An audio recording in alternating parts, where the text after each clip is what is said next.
Bom dia, queridos. Tudo bem? Joia? Vamos lá para a nossa pílula de história dessa semana, bem pequenininha, bacana. Vamos lá. Essa semana eu vou falar sobre a epidemia de meningite no Brasil, que ocorreu durante o período dos governos militares.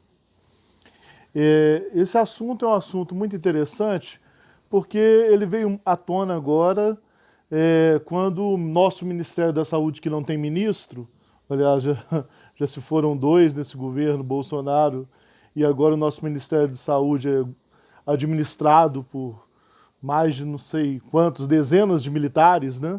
Os militares que administram o nosso Ministério da Saúde, o nosso Ministério da Saúde não tem médico, resolveu ocultar os dados dos mortos e dos contaminados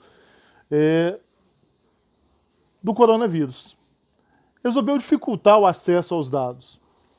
E aí muita gente lembrou da meningite e a epidemia de meningite no Brasil. O que isso tem a ver?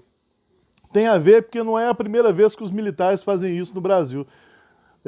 Até lembram muito a epidemia de meningite. Porque a epidemia de meningite, quando surgiu no Brasil, em 1971, nós tínhamos no governo brasileiro o presidente, se é que a gente pode chamar de presidente, né, o senhor Garrastazu Médici, o presidente dos anos de chumbo, o presidente da tortura, né, o pior período da história brasileira. E esse presidente, ele simplesmente se negou a falar do surto de meningite. As pessoas morriam de meningite no Brasil sem saber o que elas tinham, porque a imprensa era proibida de dar notícias sobre a meningite. A meningite foi ocultada. Para o governo foi fácil acabar com a epidemia. É só não falar para o povo. O povo não sabia que tinha epidemia, todo mundo vivia normalmente, o vírus circulava e matava todo mundo e o pessoal ficava tranquilo.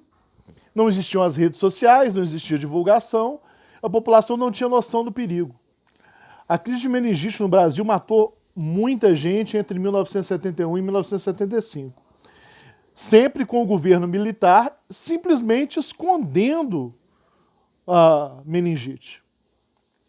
Até que a situação ficou tão feia e já tinha trocado de presidente militar, o presidente permanecia militar, mas era outro presidente, o Ernesto Geisel, que o Ernesto Geisel resolve que tinha que tomar uma providência, porque os hospitais estavam cheios, estavam tudo entrando em colapso, né, por causa da meningite.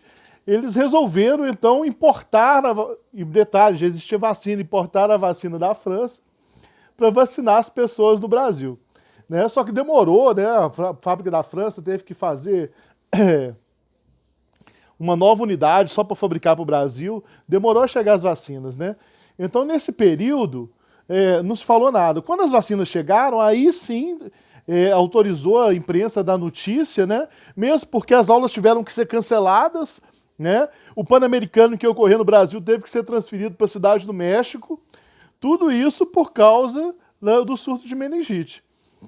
E aí é que deram a notícia e começaram a vacinar as crianças na escola, né? Houve uma campanha em massa de vacinação, mas durante 4 anos, quase 5, foi negado pela ditadura militar o acesso à informação do surto de meningite no Brasil. E morreram muitas pessoas com sintomas de meningite sem saber que tinham meningite. Os hospitais ficaram superlotados, muito parecido com o que ocorre hoje com o coronavírus, com uma diferença. Existia a vacina. E houve simplesmente uma negligência porque as pessoas eram proibidas de dar notícia ruim. A imprensa não podia dar notícia ruim sobre a ditadura militar. Desculpa. Os governos militares a imprensa só podia dar notícia boa. E vamos combinar, a gente morrendo de meningite não era uma notícia boa. Só para exemplificar, no último ano, 1975, que teve o surto, morreu mais de uma pessoa por dia de meningite no Brasil. É sempre um número aproximado, porque os números na época de ditadura militar nunca são muito reais, mas morreram em torno de, por volta de 400 a 500 pessoas de meningite no Brasil. Então, o modo que o Ministério da Saúde está tentando fazer hoje é relembrando um pouco o passado, né? Como acabar com a doença? É simples, não conta para ninguém que tem doença, que aí as pessoas saem na rua e se resolve o problema. é a história do Brasil se repetindo. Grande abraço, amigos, fiquem com Deus e tomara que a gente tenha sorte e quem sabe um ministro da Saúde. Em té.